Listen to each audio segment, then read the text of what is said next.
This video will contain spoilers from the off, so remember, you've been warned. The Witcher is back with Season 3 Volume 1, and it's safe to say that this first part of the season was all about deceiving us, and setting up what looks like is going to be an explosive final volume when it gets released next month. Focusing on Ciri harnessing her abilities and trying to reach the full potential of the powers that she holds whilst being hunted by the likes of Rience, wanted in Redania, whilst also being at the centre point of unity in the continent, we saw all sides coming together whilst also looking to tear each other apart. So with that, let's recap, break down, and explain all that there was to take away from Season 3. So let's get into it. Here is The Witcher Season 3 Volume 1 Ending Explained. The ending. As we embarked onto the ending of the final episode of Season 3, we saw that Geralt and Yennefer were at the heart of aiming to form an alliance of the North, with the likes of Emir reaching out to Francesca to form an alliance too. Despite it being one that seemed as though it had a lot of insincerity behind it, both sides of the continent were strengthening. Or so it seemed. Both sides understood the power of Ciri and that they all wanted her to be with them. Amongst the elves, Ciri was seen as some kind of prophet. She was also the daughter of Emir, she was wanted in Redania, and Rience and the mage that was essentially his puppet master wanted her too. So she was quite literally a most wanted individual, and we saw just how delicate it was due to the constant moving around that they needed to do. Towards the end, with the North all in one place, we saw a night of celebrations occur. Ciri was absent for the most part of the episode as she was being kept safe in a cabin which had a spell cast around it. So everything basically happened inside of the Grand Hall in Aretusa. We saw multiple different conversations taking place as Geralt and Yennefer believed that Stregobor was the master mage who was using extreme powers in order to find, locate, and aim to bring Ciri to him. He was accused of corrupting portals, kidnapping several of the students at Aretusa, and casting mind control spells in order to try and replicate Ciri. Hence why we saw Teryn speaking and acting the way that she was earlier on in the season, when she believed that she was Ciri. They were essentially planting what they believed to be Ciri's memories inside of their heads. However, upon finding the Book of Monoliths inside of Stregobor's chamber, a book that essentially enabled an individual to hold the ability to travel through time and space, which would have made sense as to how he was able to do what he was doing with the students. The ancient elven text that went missing being in his possession was something that was placed under protection, along with him being taken away in preparation for a trial. With it seeming like peace was going to be found, and upon Yennefer and Geralt being content with the way that their plan went, they then had a realization that things weren't as they seemed. This was upon finding Tissiaia's bracelet that was on the floor.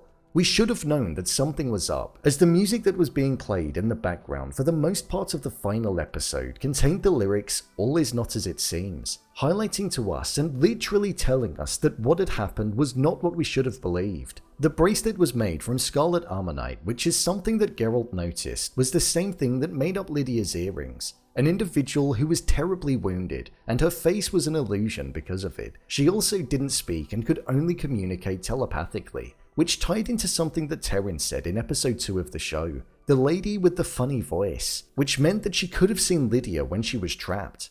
This material is something that is only found in West Vidania, the location in where Teryn was found, and also the place that Geralt went to in search of Rience, where he found all of the girls that were being kept there. Scarlet ammonite is a material that is said to be given to loved ones in order to protect them, and who cares about Tissiaia the most? Vilgefortz. So that meant that Vilgefortz was in fact the person that was behind what was going on, not Stregobor, or at least he could have been involved. But it's not looking like he's the master mage that has been in control of Rience and treating him like a puppet. This was in fact Vilgefortz, so it showed that the pair had their facts wrong, and it also meant that Tissiaia could be in grave danger as she was not aware of the person that he actually was. The final thing that we saw in the season was Dijkstra standing there holding a weapon to Geralt and claiming how he should have picked a side, something that he was adamant that he didn't want to do. He must have definitely known though. He knows everything about everyone and what they're basically doing at all times, so he was fully aware of what was going to be going down. It's definitely going to be interesting to see what's going to happen following this. Let's remember, the spell that was cast only keeps Ciri safe until the morning, so if they manage to keep Geralt and Yennefer contained, then who knows what could happen. Either way, it's going to be exciting. Overall review. I thought this first part of the season was really good. I thoroughly enjoyed watching it unfold and it going through the motions of laying down all of the groundwork for what I feel will be a rewarding payoff next month when part 2 comes around. One of my favourite things about this show are the fight scenes that we see taking place. They're so well choreographed and the camera work is something that I also love watching when it comes around. The focusing in on the weapons and the close-ups of everything that happens really allows the dramatic effect to be felt. Plus you see everything. The skillful nature of the likes of Geralt is felt when he's deep in combat and he's fending off several people when he's severely outnumbered. I'm a huge fan of that. Seeing Henry Caville back as Geralt was kind of bittersweet. He's so good in this role and it's a real shame knowing that he's not going to be returning in Season 4 and that this is the last time that we're going to be seeing him play the character. His cold, confident, yet caring and compassionate nature is something that's unlike any other character on TV, and Caville plays the role so well. I would also say that Yennefer was delivered so well this time around too, showing that the two leads in the show are fully deserved of the roles and they've really enabled the characters to become ones that you truly root for, despite going through so much. I'm a massive fan of the character Ciri too, watching her journey of coming to terms with the importance that she holds, the doubt that's in her mind on if she's actually good enough, but the want to do better and to unite the continent is something that's been great to witness. You feel the good intentions behind the character, and I really can't wait to see it when her powers are in full force and we see her step up. I think that will most definitely be an epic moment that will well be worth the wait. I thought the CGI in this season was also pretty good too. With there being monsters and creatures that often appear, there's always doubts and fears that it may not look that great, but I feel the team behind it made it look so convincing, and there were no real moments where things just looked a bit ridiculous. So I'm glad that it was all fine, because if it wasn't, then it would have most definitely transported us straight out of the world. Considering there are a lot of different areas in this world that we're in which contain a lot of different motives, it didn't really feel too complicated to follow. I would say that I would have liked to have seen more of Rience in this first part, because it felt like there was more to offer from him. After episode 2 or 3, it was like he was no real threat, so what was he doing when everything else was happening? The final episode where we saw the evening take place and then it going back and showing us all of the conversations that took place in more detail was something that I really appreciated, along with the twist of Vilgefortz actually being the mage that was working with Rience.